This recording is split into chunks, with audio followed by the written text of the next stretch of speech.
Welcome to the Contractors Secret Weapon Radio Podcast, the show dedicated to helping contractors, remodelers, painters, roofers, and others in the construction industry gain an unfair advantage over their competition. Get ready for some inspiration, some encouragement, some proven business building strategies, and a couple of new ideas that can take your business to the next level and beyond. And now, broadcasting from the Contractors Secret Weapon Studio, it's Pete Mitchell and Dave Negri. Hey, this is Dave Negri with Contractors Secret Weapon, and I know that none of you guys have heard from me in a long time because my last podcast was my last podcast. Guess what? And yet it's not. And yet it's not. Oh, well, it's been a crazy year. It's been one that's been very interesting. And listen, I have a feeling that we're going to do this thing. And I talked with Pete Mitchell. He's been on the show before. And last year I tried to get him to take over the podcast, and he wasn't ready because nobody, I don't think, is any more qualified in marketing than Pete, because we've done a lot of stuff together over the years. We've become friends. And I just thought that with what's going on, and Pete approached me the other day, and he goes, what about if I take over the podcast? And I go, sure, why not? Nobody's doing it anyways. But then I got to thinking over the weekend, and Pete and I have been going back and forth here and about some thoughts. And honestly, Pete, I don't know what we're going to do. What about you? Well, no, and that's kind of the beauty of it.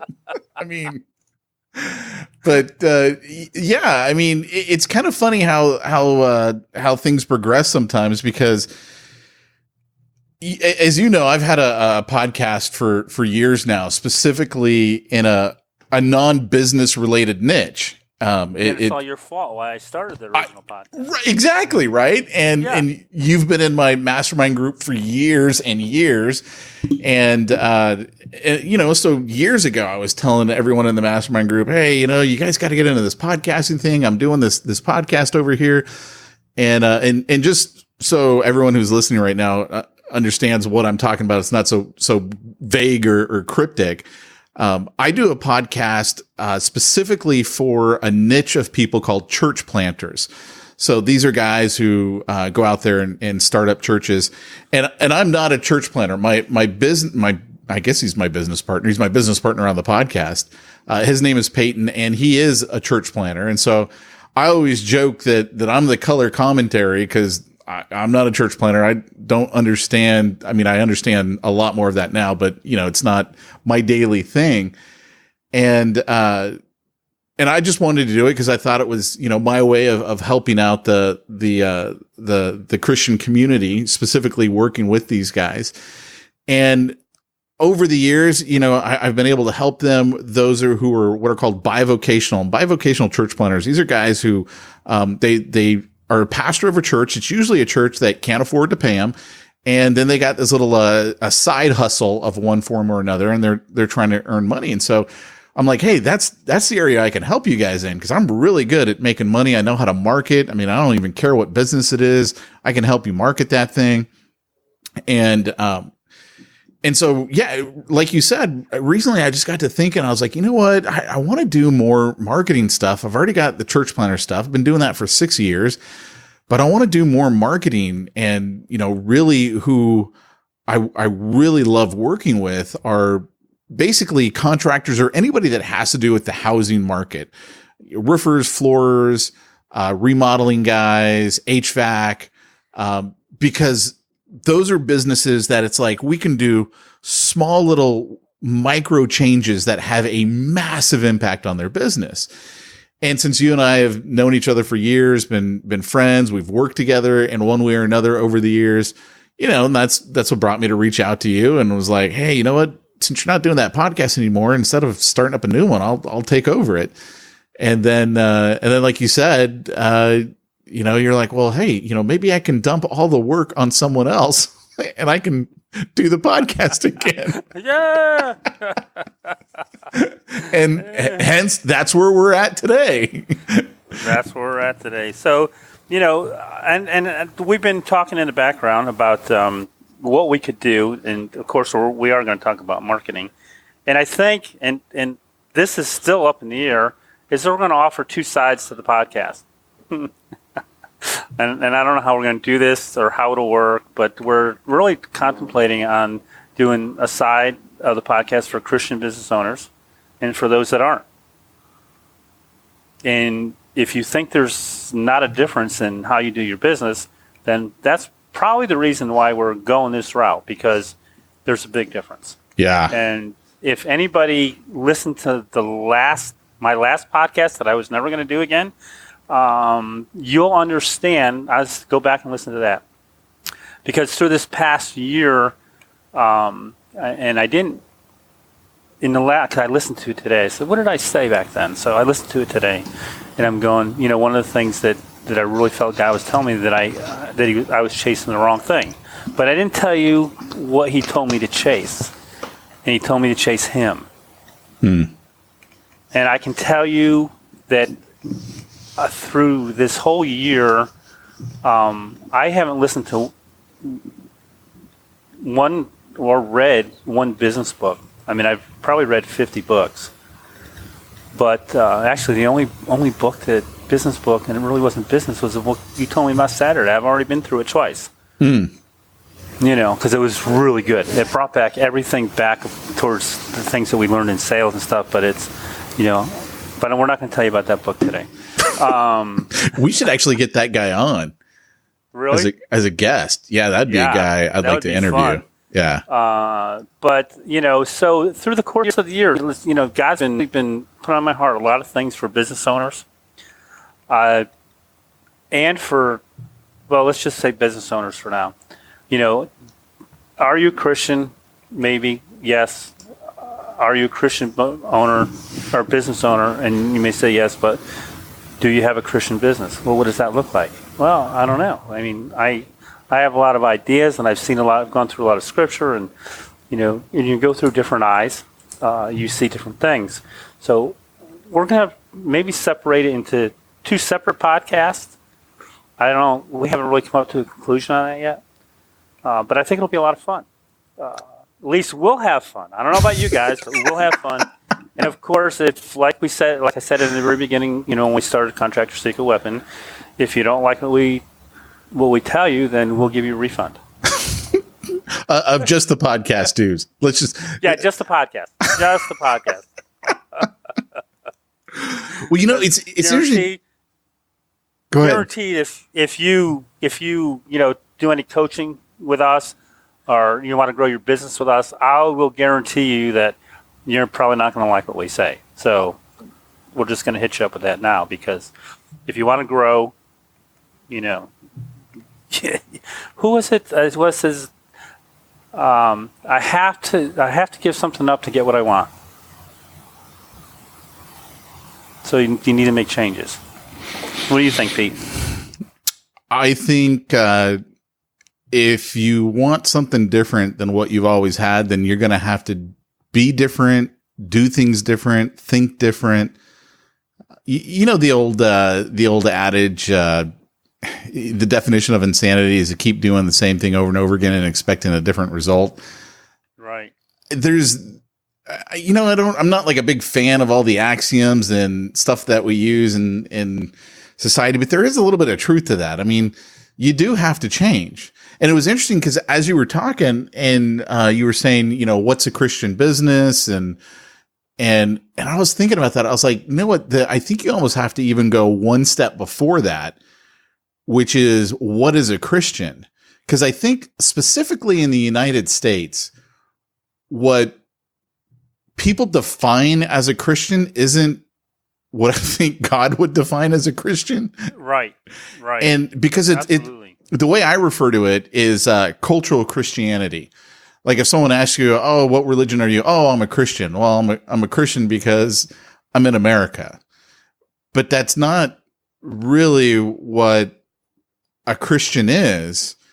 And hence, the reason why I think Christians have such bad reputations well deserved because people are claiming that they're Christians, but they're not acting like it. They're not doing anything like it. I mean, you and I have both been in those business situations where, like I've always said for years, when someone tells me they're a Christian and they're a business owner, the joke is you put your hand over your wallet and you back out of the room without turning around because you don't trust them.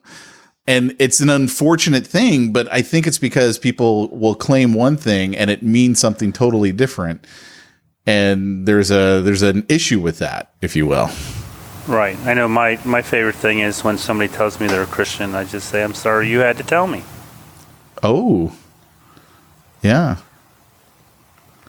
That's interesting. That's a zinger. Yeah, it is. Yeah. And they'll look at me and they'll go, huh? And I said, yeah, exactly. That's like the guys that put on their business cards, integrity. I said, if you have to tell me about that, then there's something going wrong here. Yeah. Well, what's interesting too is in to bring this actually back to a business topic. One of the things that I'm sure you've said it a lot, I certainly say it all the time because I train literally thousands of people every year via my live events, my webinars, my virtual events, all that type of stuff.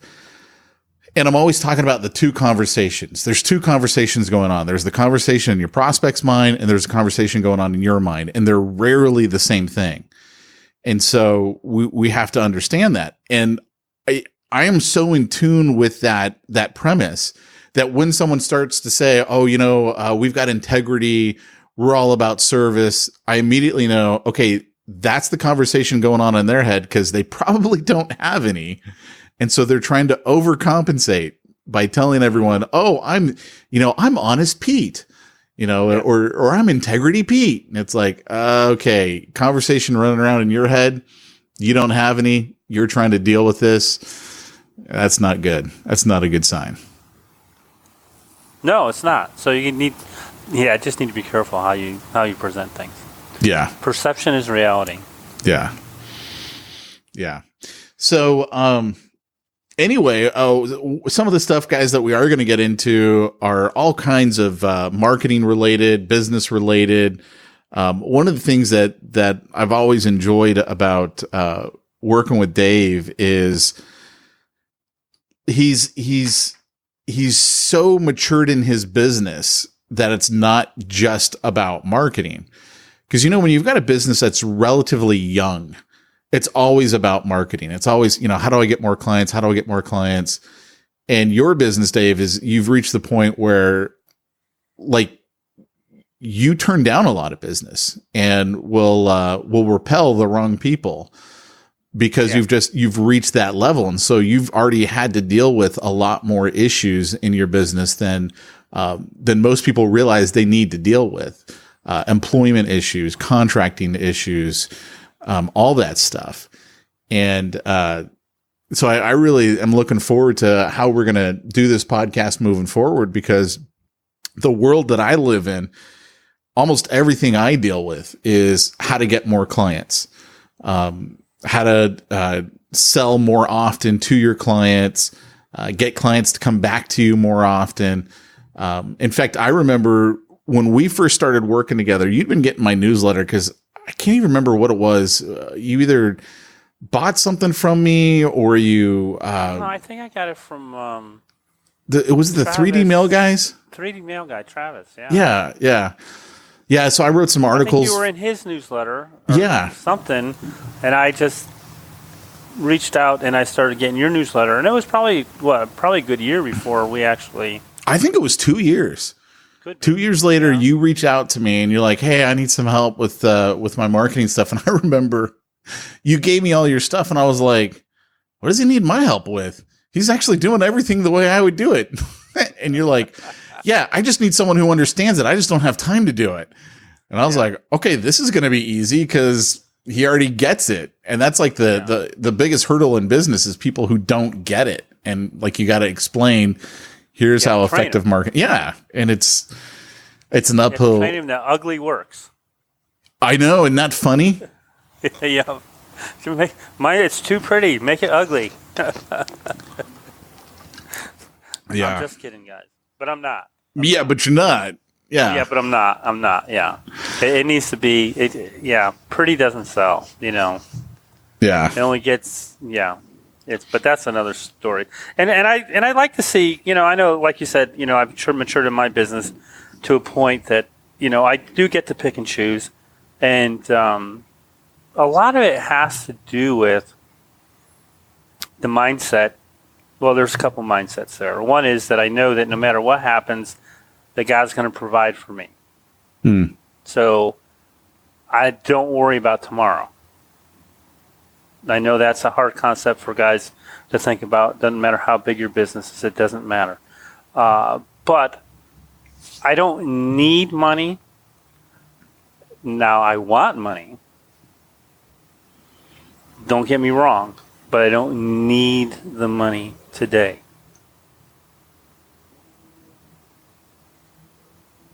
So I can walk away from a job or not take a job, or if I'm not, like today, it was kind of funny. I just bid a job, and I'd probably bid it 25% higher than I normally would because I really didn't care whether I got it or not. And I'm going, if I get it, great. If I don't, it's no big deal. Yeah, once you know, I got it.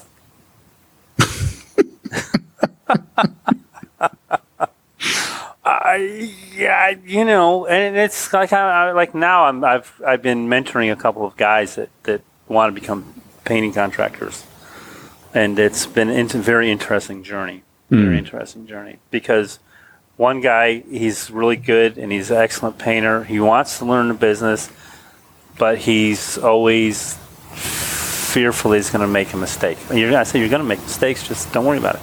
Right. And then I got another guy who works for money, which is the worst thing you can do, is work for money.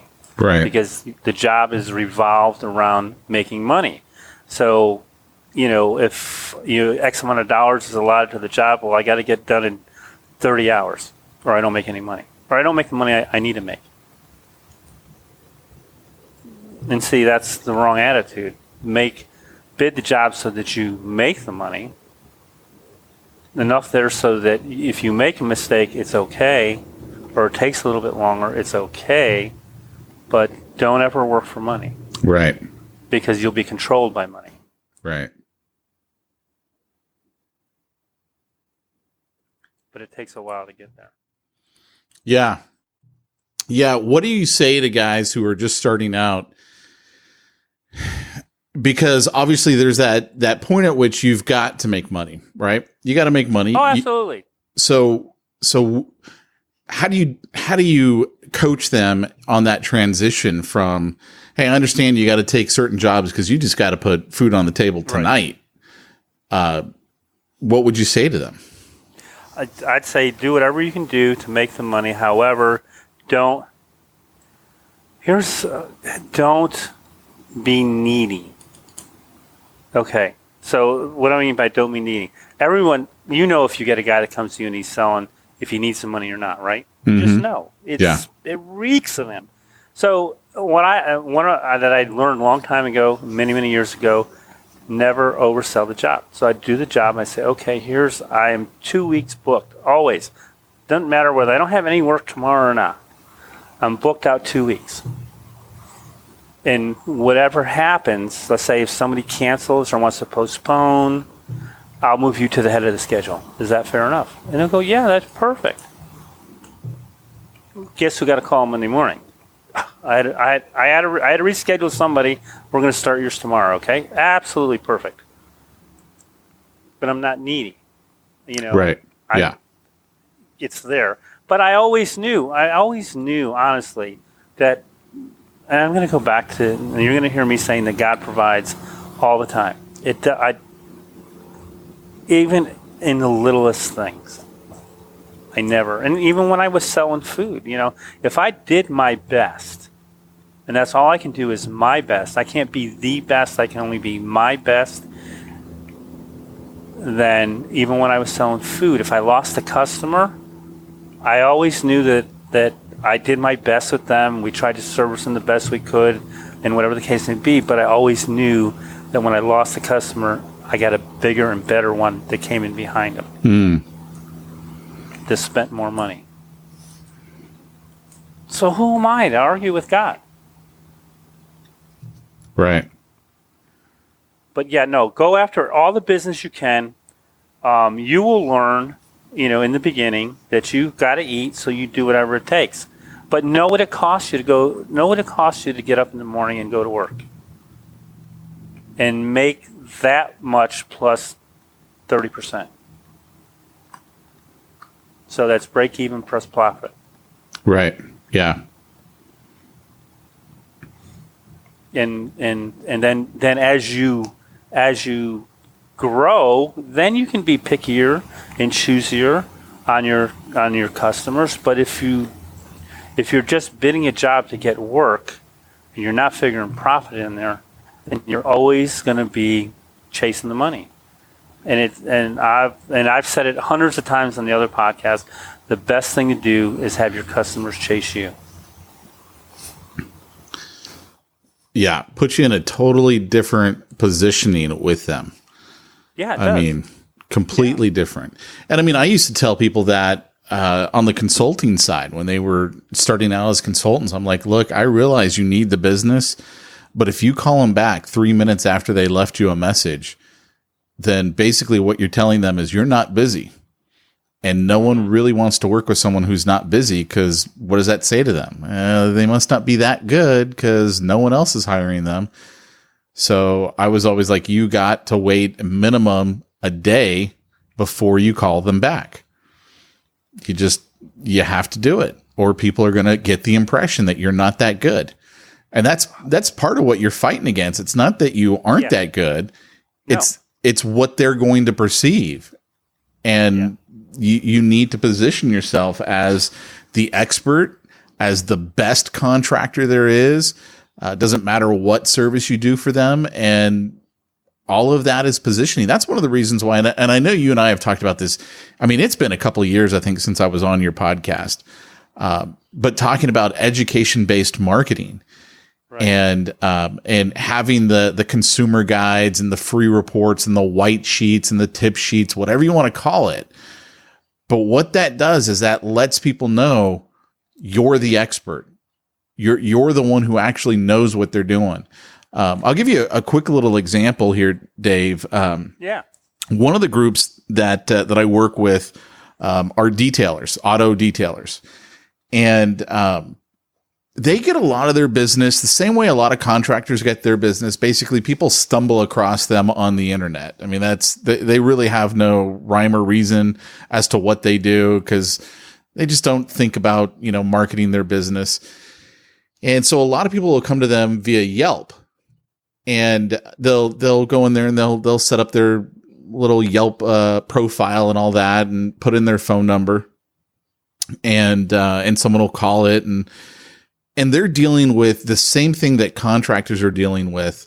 And that is, there's a lot of disreputable detailers. We make the joke with them all the time. All it takes to be a detailer is a bucket of sponge and a Q-tip. And, yesterday I was doing whatever, and today I'm a detailer, right? Because that's all it takes. And there's licensing requirements in contracting, but there's lots of doors in, lots of ways that you can get in. And and it depends on what part of the country you live in. Like here in Florida, I have to have a license. I had to take a test to have a license for a painting contractor, which I understand it, and for just about every other trade. But there's a lot of places, throughout the country, you can build a house without a license. Yeah. So it's a wide open gamut. Yeah, and it's not that everyone does that, right? They don't necessarily get licensed, and people don't necessarily hire people who have a license. And I know that because we had some work done on our house, and I was talking with the guy. He did a great job, and he's like, yeah, in the next couple of months, I'm going to get my license. And I was like, oh, I guess I didn't ask that question, But I care more about insurance than I know, right? I mean, I do care about them being licensed, because I figure if I got to do it, they got to do it. They got to do it, yeah. They got to have insurance. Or the insurance is the biggie, of course. It's a biggie. Yeah, especially here in Sioux City, California, right, where they just sue you for everything. But so anyway, in setting up their Yelp pages, I'm like, look, guys, here's what you need to do. You need to set up a free recorded message. So when someone calls that number, instead of getting your cell phone, which again, what does that make them think? You're not busy because you're just, answering it. Let's have them call a number. They listen to a free recorded message. It has the press one feature, right? Where, basically at the beginning of the message, we say, hey, this is Pete Mitchell from Pete Mitchell's Detailing. If you need to connect to me with right away, go ahead and press 1. But before you do, let me tell you the 3 biggest mistakes that people make when hiring a detailer. And I can't remember exactly how we prefaced it, right? Because we actually wrote out the whole script for them. And it's a free recorded message. And it tells them, this is what you need to look for to know if you're dealing with a reputable detailer. And it's so funny because the guys, we've got this mastermind group, and the guys will use we use what's called a Voxer chat group. Voxer's an app, and so we've got a private group where they're all able to talk to each other. They go, "Hey man, I recorded that message, I put it out there, and I'm getting business like crazy." And this one gal, she just told me, "Hey, you were more expensive than the other guy, but when I listened to your message and you told me, this is what I got to look for, I realized that other guy wasn't a professional detailer. And so, yeah, you're more expensive, but I want the professional." And, he was getting business off of it. And it's so funny because they're like, I never thought of that before. And that's all the stuff that you and I did, like back when you and I were working together on your business. And I still use it on all my proposals and stuff. I still have stuff like that out. And every one of my proposals, I've got, white papers and reports to go out. And I know that 90% of the people are not going to read them, but it's there. Right. It's something more than anybody else does. It looks professional. And when they say, "Gee, you're a lot more expensive," I'll go, "Was that a question?" Yeah, exactly. And what's also a heartbreak too is when you find out you thought you were more expensive, and then you find out what they were paying someone else, and you're like, okay, I'm an idiot. I still wasn't charging enough. Every time I get a job, I'm going, and I know I'm higher than everybody else. I'm going, was I too low? Right. Right. But I make enough profit. I mean, that's kind of fun, but it is. I'm not out to cheat anybody. I want them to be happy with what I'm doing, and I always do more, and I always plan on doing more than I charge them for, so I don't feel bad about my prices being higher. No, you just, like you said, as long as you're delivering the value, right, and they see that value, where people feel ripped off. And it doesn't matter if you're overpriced or underpriced, if they didn't get the value. If they didn't get what they actually wanted, it doesn't actually matter how much you charge them. They're going to be upset. Right. Absolutely. Yeah, nothing worse than me going into a restaurant and paying a fortune for food and the meals suck. Yeah. I mean, that really ticks me off more than a lot of other stuff, only because I can cook and I know it. I hold them to a high standard. I'm sorry. You're like, I could have cooked myself and it would have tasted better. Yeah. So, but that was a past life when I grew up.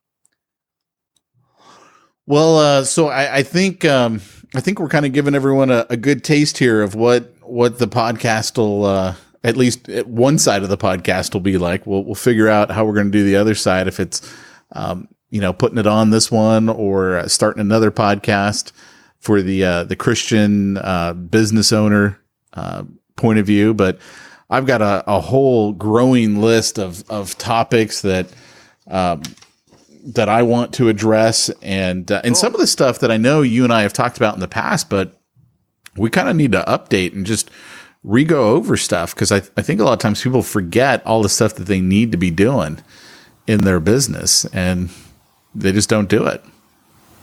Yeah, we get stuck, and everybody gets stuck at one point or another, and they go, why isn't this working?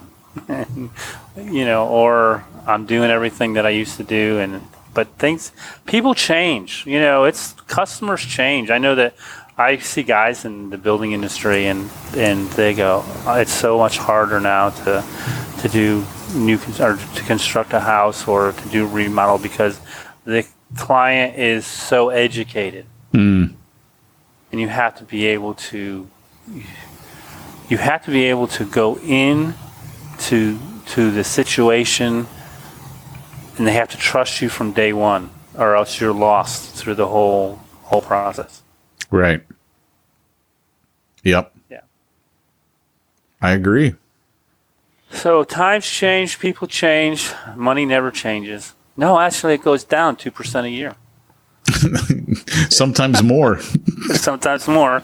And, I have people say, this has cost more than it did last year. And I said, well, you have to write a letter to your congressman. And they go, why? Because he's the one that's screwing around with your dollar. Yeah, no kidding, right? Yeah, and they go, what? I said, never mind. It's beyond your thought process. Yeah, yeah, if you didn't understand that. Yeah. Oh, man. So I think we're going to have fun. There's there's always tons of stuff to talk about. There's tons of stuff to have people on. And so however this comes up, it'll be as new to you as it is to us. But it will be good, and you will get a lot of actionable ideas that you can take and implement. For sure. Yep. So. Yeah. And we'll only charge you half price from the beginning. There you go. First one's free. Yeah, first one's free. All right, guys. Sounds good. We'll talk to you on the next episode. Sounds good.